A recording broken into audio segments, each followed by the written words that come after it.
For as long as most of us can remember, the phrase "made in China" meant one thing, right? Cheap. But that whole engine that powered the global economy is going through this dramatic and honestly pretty unexpected transformation.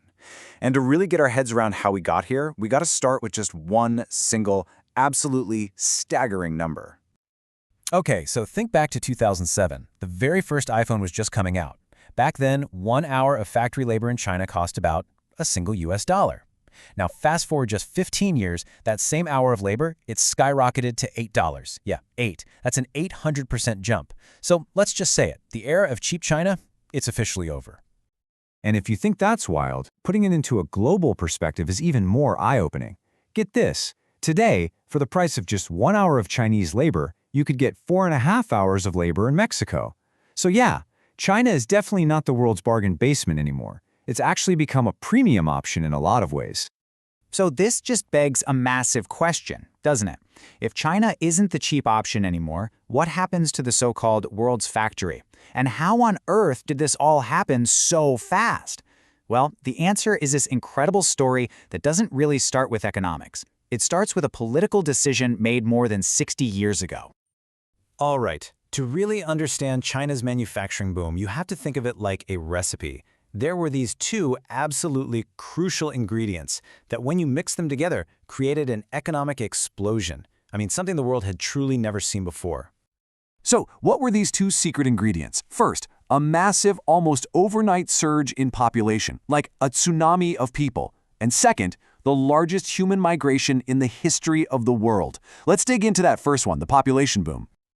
So, how did this happen? Well, it all goes back to Mao Zedong. He had this core belief that a huge population was China's best defense against, say, a nuclear war. And to make it happen, the government actually incentivized people to have more kids. They gave out food points to larger families. And the result? You guessed it, the population just absolutely exploded. And the result of that policy was this demographic tidal wave. By the year 2000, that whole generation born during the boom was just starting to enter the workforce, and it created this massive bulge. I mean, there was a 25 million person difference between the 25 to 29-year-olds and the younger group right behind them. It was the perfect storm for a seemingly endless supply of cheap labor. I mean, you can draw a straight line from Mao's policy in the 60s to that huge labor force bulge in the 2000s, and now to the rapid shrinking of that same workforce today. But here's the thing. Just having all those people wasn't enough. They also had to be in the right place. And that right there was the second ingredient, this unbelievable migration. For 2 whole decades, from 1990 to 2010, 10 million people every single year left their farms in the countryside and moved to the new factories popping up in the coastal cities. That's how the world's factory was built and staffed. But here's the thing, right? That incredible advantage, that perfect demographic storm, it couldn't last forever. And now, the very thing that fueled China's amazing rise is actually turning into its biggest liability, as that so-called demographic dividend starts to dry up. You know, economists have a name for what China went through. It's called a demographic dividend. It's basically this golden era for a country. It's a sweet spot, a window of a few decades where you have a ton of working-age people and not that many kids or retired folks to support. And man, China rode that wave like a pro. But right after that massive baby boom, what happened? The one-child policy. And that just slammed the brakes on population growth. So what was once this incredible dividend is now flipping, and fast, into a deficit. The scales are tipping from lots of workers supporting just a few dependents to the complete opposite. And believe it or not, we can actually pinpoint the exact moment the tide turned.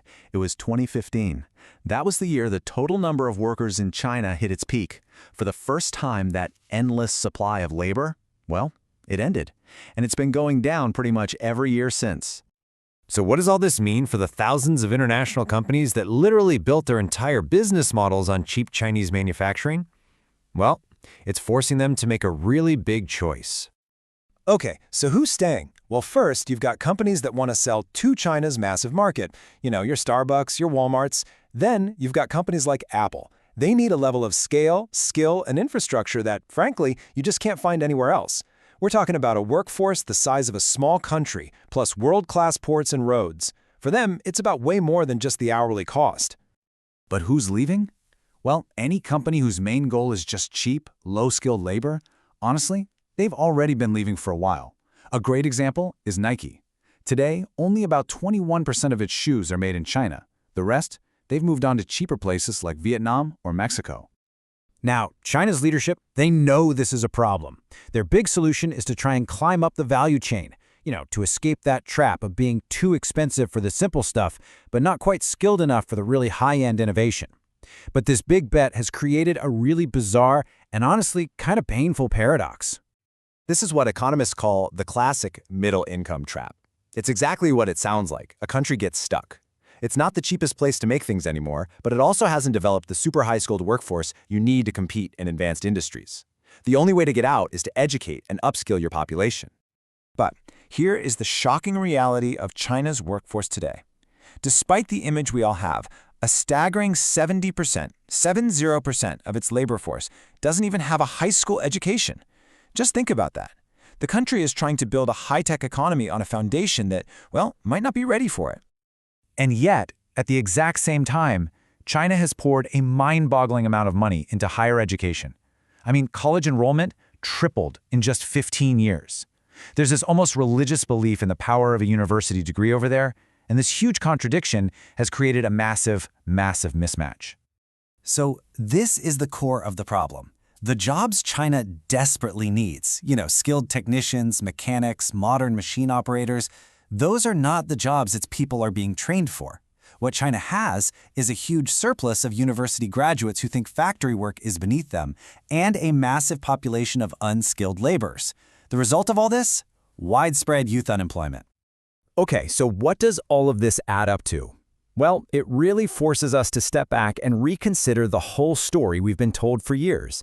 The story of China's inevitable rise, of the dragon that was just going to dominate the globe. That narrative is starting to bump up against some very fundamental realities. It's a situation that really echoes history. The predictions we hear about China today, they sound eerily similar to all the anxious talk about Japan back in the 1980s, when everyone was convinced Japan was on this unstoppable path to basically buy the entire world. It's a classic mistake, assuming a straight line into the future and ignoring these huge demographic and economic hurdles that pretty much every country eventually faces. So at the end of the day, we're left with this one huge question. That middle-income trap we talked about, it is incredibly hard to beat. I mean, out of more than 100 countries that have hit that wall, only about a dozen have ever managed to get past it. China is now staring down this monumental challenge, a challenge that really was born from its own unique history. And its future, and frankly the future of the whole global economy, really hangs on the answer.